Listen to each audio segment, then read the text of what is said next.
Hi friends, అందరికీ నమస్తే. ఇప్పుడు మనతో పాటు ఉన్న వ్యక్తి ఒకప్పుడు ఊళ్ళో చిన్న చిన్న సైకిల్ దొంగతనాలు చేసుకుంటూ యానల్లో మందు తెచ్చుకొని ఇక్కడ మండపేటలో అమ్ముకుంటూ జీవనాన్ని సాగించేవారు. కానీ ఒకసారి ఇతను పోలీసులకు దొరికిపోయి జైలుకి కూడా వెళ్ళొచ్చారు. జైలు నుండి బయటకు వచ్చిన తర్వాత ఇతను ఇప్పుడు ఏ విధంగా జీవనాన్ని సాగిస్తున్నారు అనేది వారి మాటలోనే తెలుసుకుందాం పదండి.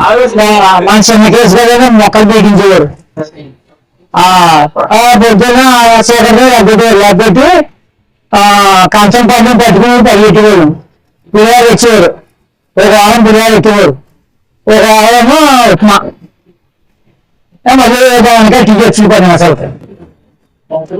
గ్లాస్ మంచి మామూలు ఎత్తుకోవాలి. అయిపోగా టిఫిన్ అయిపోగా అక్కడ పంపేస్తాడు. అదే సైకిల్ ద్వారా ఊరికి జరిగింది. ఆ సైకిల్ కూడా మందు కూడా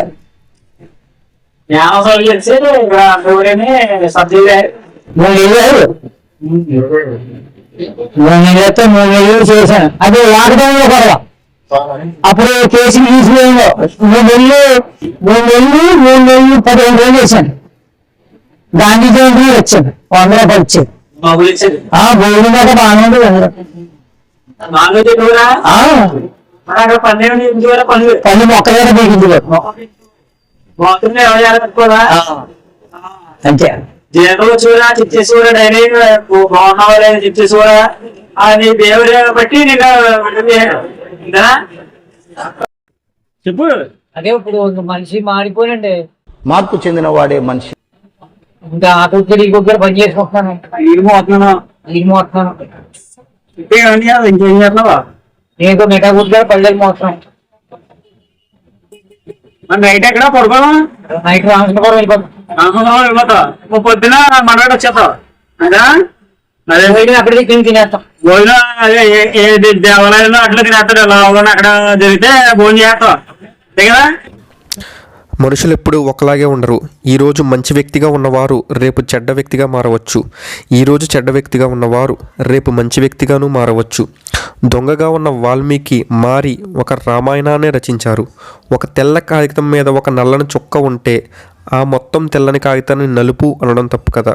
అలాగే ఎవరైనా ఒక మనిషి గతంలో ఒక తప్పు కానీ ఏదైనా పొరపాటు కానీ ఏదైనా చెయ్యకూడని పని కానీ చేసినట్లయితే అవన్నీ మర్చిపోయి అతను మారిపోయి ఈరోజు అతను కనుక సన్మార్గంలో నడిస్తే అతనిని మంచివాడిగానే గుర్తించాలి తప్ప అతను గతంలో ఆ పొరపాటు చేశాడు, అతను గతంలో ఆ నేరం చేశాడు అని ఇప్పుడు ఆ మనిషిని విమర్శించడం తప్పు.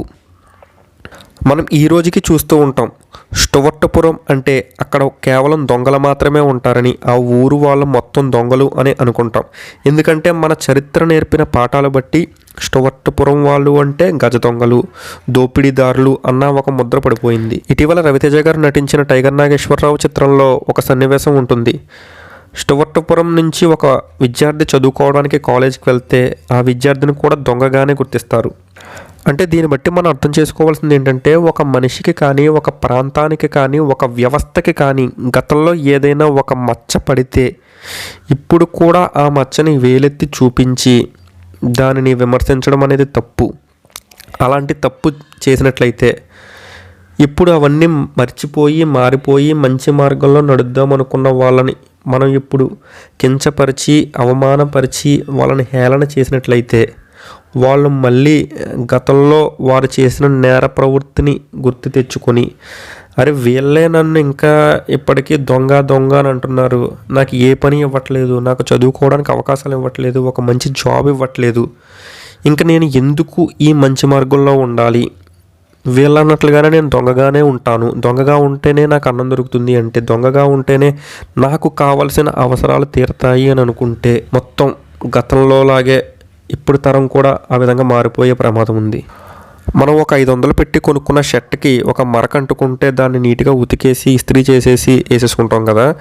మరి మనతో పాటు జీవిస్తున్న ఒక సాటి మనిషి గతంలో ఒక తప్పు చేస్తే ఆ తప్పుని మనం మర్చిపోయి అతనిని మామూలుగా ప్రేమగా పలకరించలేమా?